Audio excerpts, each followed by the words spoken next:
The moment I stepped into my new workplace, I felt like I was in a completely different world. My name is Tom Yates, and I'm 32. I recently switched jobs to a game development company as a programmer. Originally, I was working elsewhere, but due to certain circumstances, I ended up transferring here. I didn't really have a choice in the matter, but on my first day, I honestly regretted coming. One reason was that there were quite a few people who seemed to have it out for me, a mid-career hire. Currently, I'm troubled by the presence of my colleague, Linda. She is 2 years younger than me, at 30. If she stays silent, she's remarkably attractive, with the facial features and body figure of a model. I was surprised to find out she's also a programmer like me. I had assumed she worked in a more public-facing role, like public relations. Essentially, she's my direct senior. Linda seems to have an unusual animosity towards male colleagues. She might have had some difficult experiences in the past, but that has nothing to do with me. Yet, Linda's anger and irritation are currently directed straight at me. It's an utterly unreasonable situation. Thinking I shouldn't have come is understandable under these circumstances. Don't just stand there daydreaming. You're not expecting someone to bring you coffee as soon as you sit at your desk in the morning, are you? This morning, as soon as I arrived at my desk, Linda snapped at me. The worst part is that Linda's seat is right next to mine. I don't think that at all, I replied lightly, and Linda snorted in dissatisfaction. Instead of starting her own work, she kept watching my every move. This happens every morning.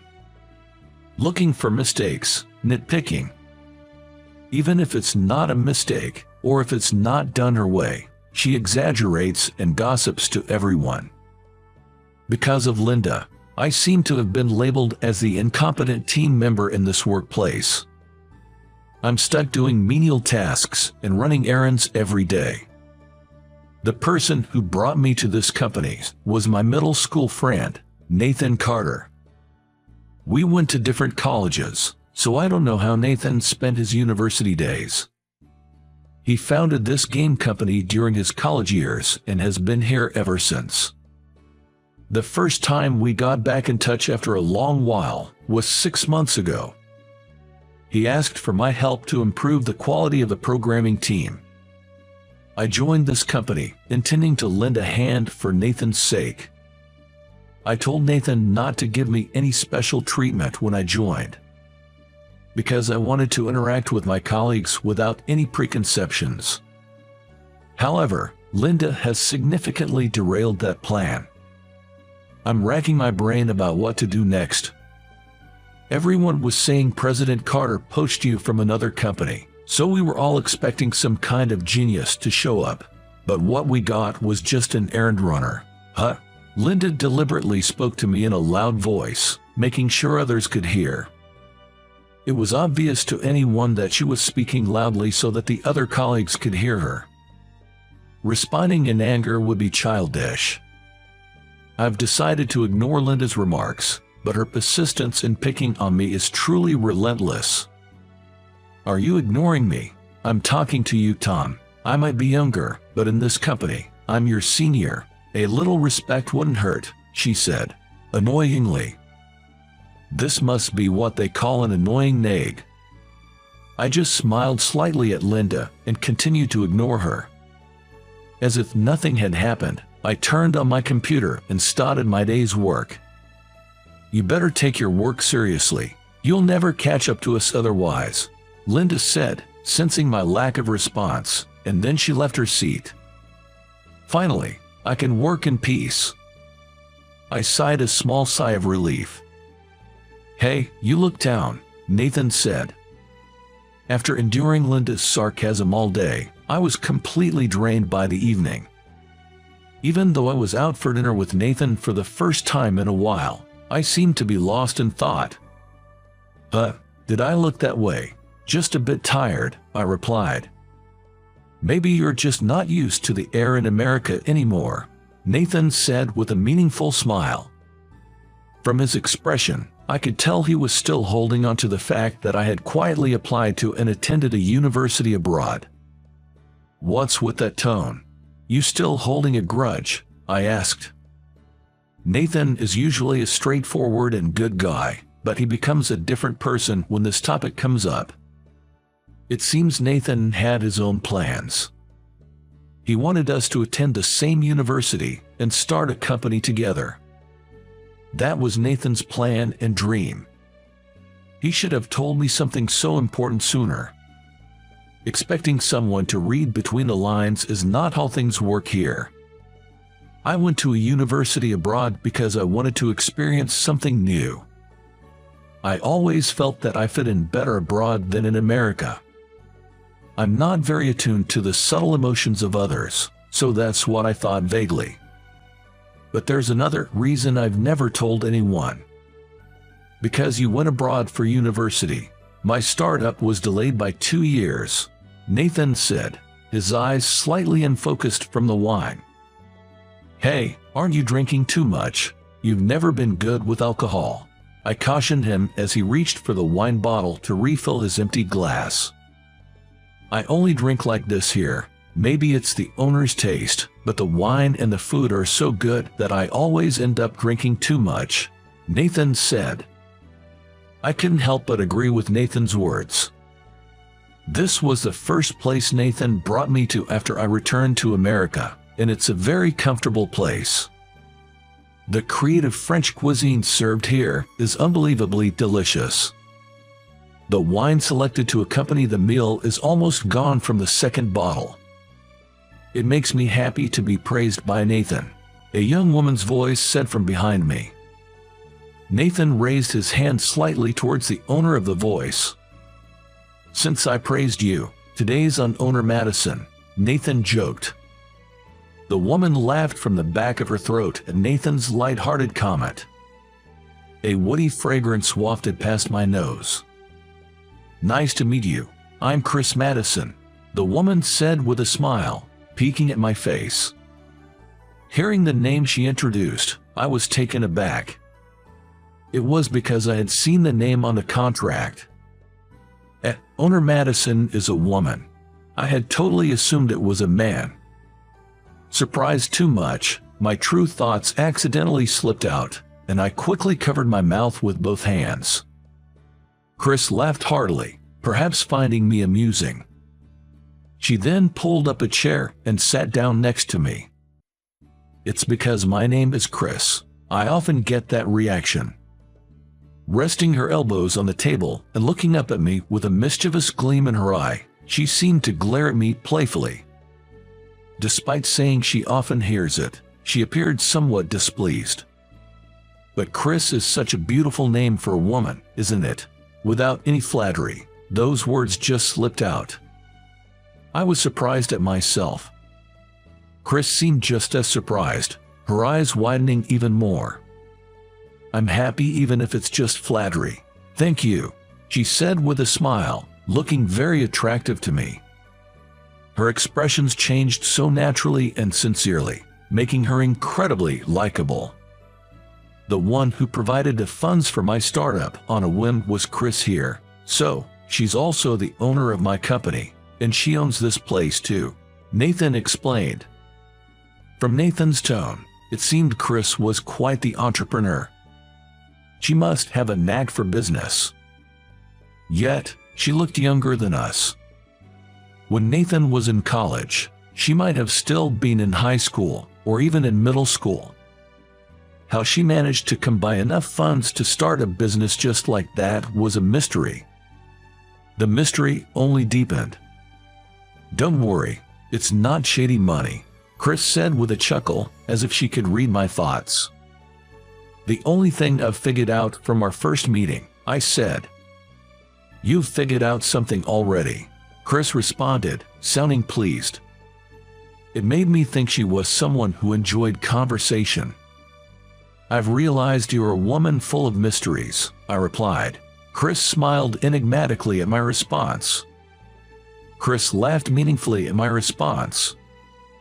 Then, She reached out with her pale hand to the wine glass left on the table. The dim light shone through the red wine, casting a beautiful glow on Chris's pale hand. It swayed gently, looking incredibly elegant.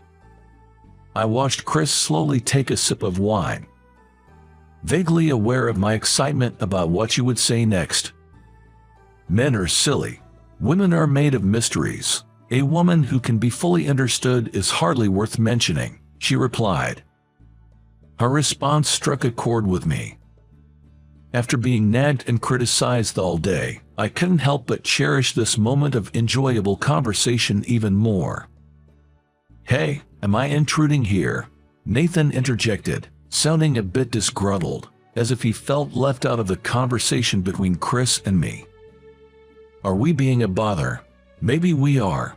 We both responded, causing Nathan to let out an exasperated hey. Unbeknownst to the tipsy Nathan, Chris had discreetly passed me her private phone number as we were leaving. Even after such a wonderful encounter, the same dreary morning awaited the next day. Fortunately, I've always had a strong tolerance for alcohol and have never experienced a hangover. Nathan, who arrived at work a few minutes after me, looked terrible and was slumped over his desk in distress. You drank too much, I told him, placing some hangover medicine and a bottle of mineral water on his desk. With a hoarse voice from the alcohol, Nathan slowly took the medicine, saying, "My bad," as he did so. I'd hate to call it a favor, but I'm looking for some information, I said to Nathan, who had just chugged down 500 milliliters of water and was catching his breath.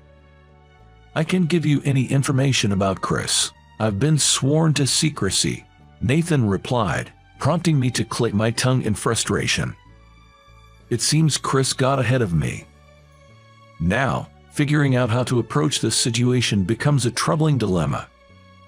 Nathan is the only reliable source of information I have at the moment. President Carter, hungover again, Linda interjected between Nathan and me. Although Nathan's title is president, his desk is on the same floor as ours. A consideration to make it easier for employees to consult with him. This makes the hierarchical barrier feel lower compared to other companies. Perhaps that's why Linda often talks to Nathan, the president, in a casual manner. Should I go buy you some hangover medicine again? Do you need some energy drinks and water as well? It must be a common occurrence for Nathan to be down with a hangover. Holding her cute pink wallet in both hands, Linda spoke to Nathan with an exasperated look. I always feel bad for this, but from today, I'll be fine. I've got my wife here to look after me, Nathan said, pointing in my direction. Back when we used to hang out together, it was always Nathan who got into trouble, and it was my job to clean up after him. I was reminded of how I used to be called his wife. Sure enough, I had unconsciously bought hangover medicine, prepared mineral water, and even vegetable soup. Linda, who sharply noticed these items lined up on the desk, glared at me resentfully. That expression made me realize her cold attitude towards me might also have something to do with Nathan's presence. So I'm unnecessary, then. Since I'm not useful for the work, I guess I'll just cover for you with errands, Linda said, folding her arms in front of her chest. Her posture made it clear that she was completely shutting me out. Well, the underling should learn by watching my work and pick up the skills, Linda said condescendingly, and Nathan looked up at me as if he wanted to say something. I just shook my head slightly in response to his gaze. I'm always learning from you, I replied with a smile. Feeling that her sarcasm wasn't getting through, Linda clicked her tongue softly and walked away from Nathan's desk.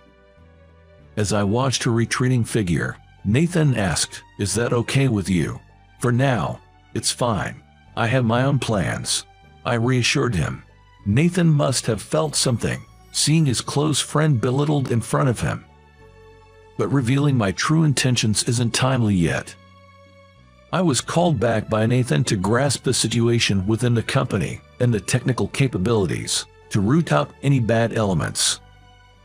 I had intended to observe for a while, but circumstances didn't allow for that. The incident began with a phone call. I was the one who answered it. Before I could even mention the company's name, I was yelled at, nearly damaging my eardrum. The caller was that angry. It was from Director Smith, a longtime client to whom we had just delivered a program. Normally very calm, the call from Director Smith was unexpected. I managed to calm him down and listened as he explained that the program we delivered had a significant bug and that a part we had discussed changing during the specification meeting hadn't been altered at all in the delivered product. While listening, I operated the computer to check who was in charge of the project. It was a job handled by Linda's team. Glancing at Linda in shock, I could tell she must have heard the shouting through the receiver, as she was looking at me with a pale face. The client urgently requested a correction, with delivery by tomorrow. Unfortunately, Nathan was out on field work with the sales team. The atmosphere was too tense to even put the client on hold and check with Linda. Understood. We'll start the corrections immediately, I said before hanging up.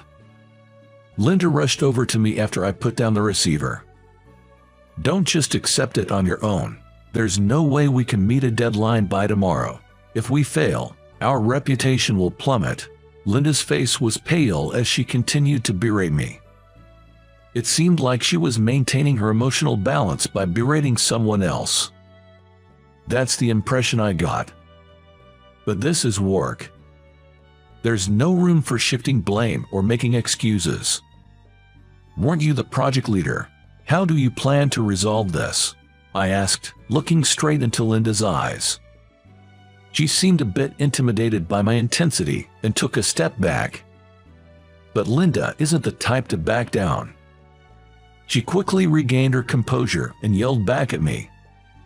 As a project leader, I've estimated it will take several days to fix. Are you holding a grudge against me by promising delivery by tomorrow? Her forcefulness left me breathless.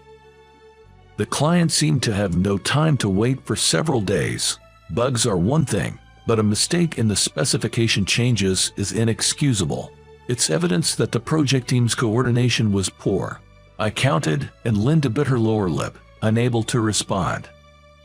She must be aware of it herself. We need to address this urgently. If there's anything I can help with, just let me know. What can you do? All you've been good for is errands, like some decorative piece.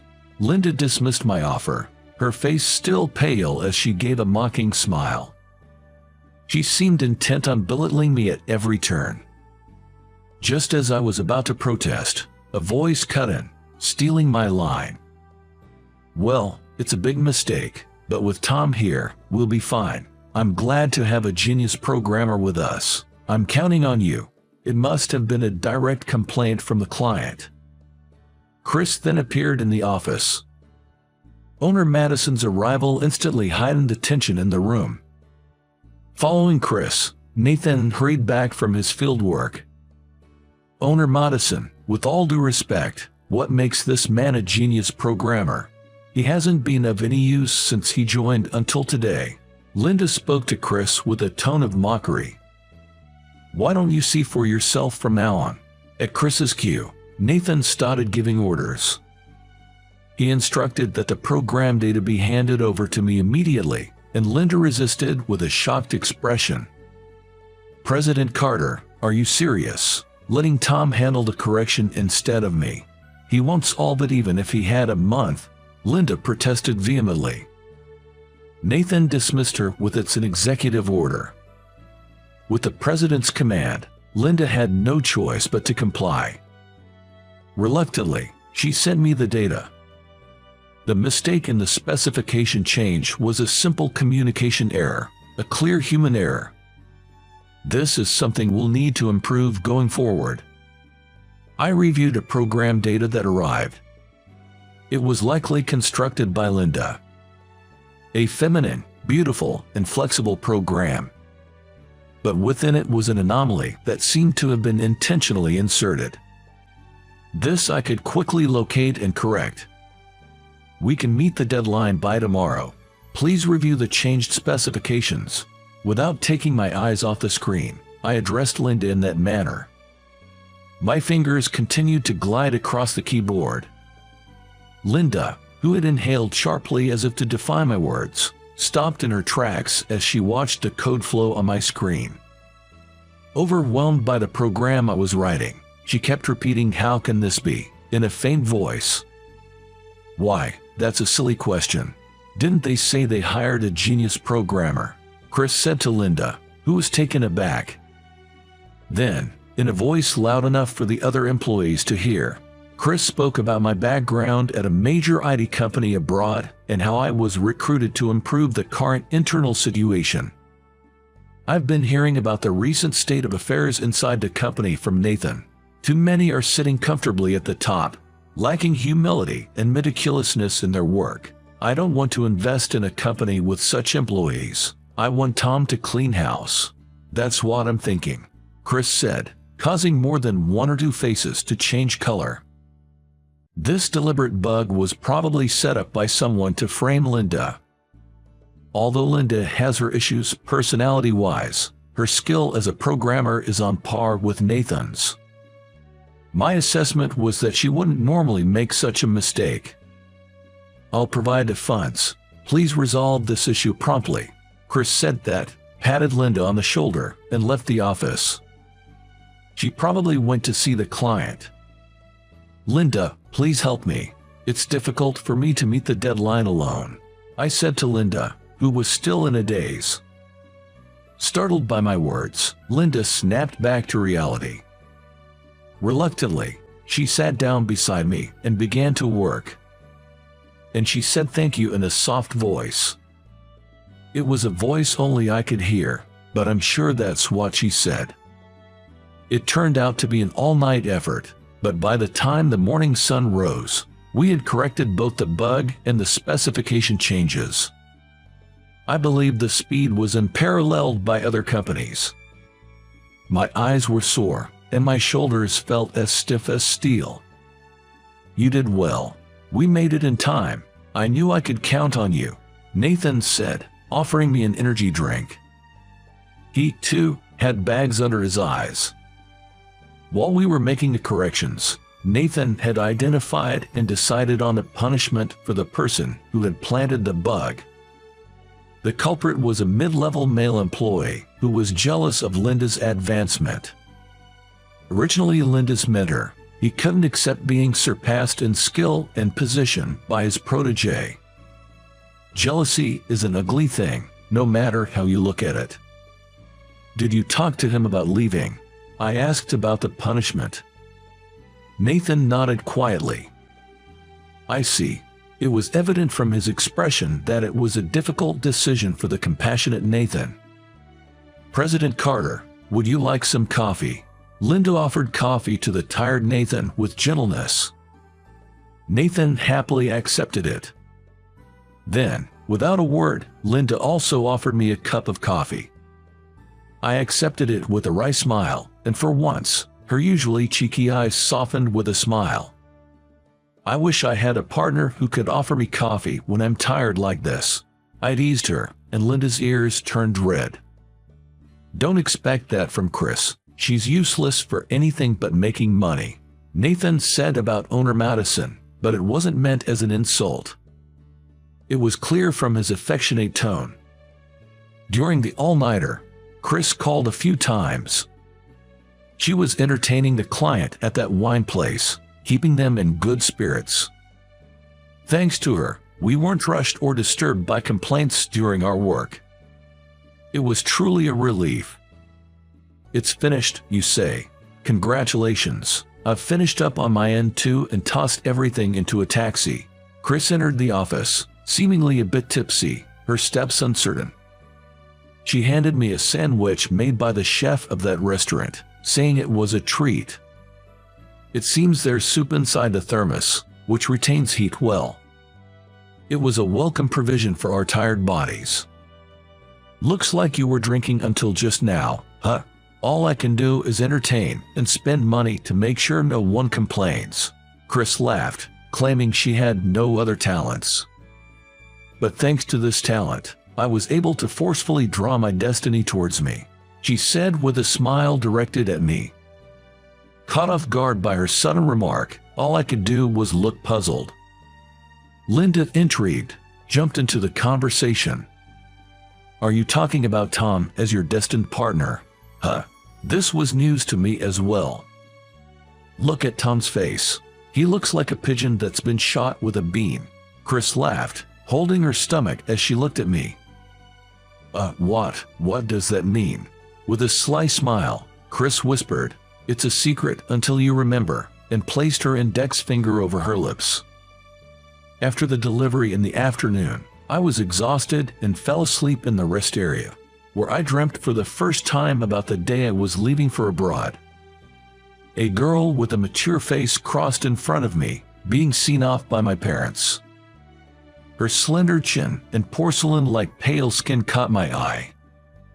Then, the girl looked at me and smiled faintly. Do I have enough value to be gazed at like this? Caught off guard by her question, I apologized for staring rudely. Then, I responded, I think you're definitely worth admiring. Thank you, that gives me confidence, she said, sitting down beside me with a thud. Then, she expressed a desire to know more about me. In the short time before boarding, I believe we talked about each other.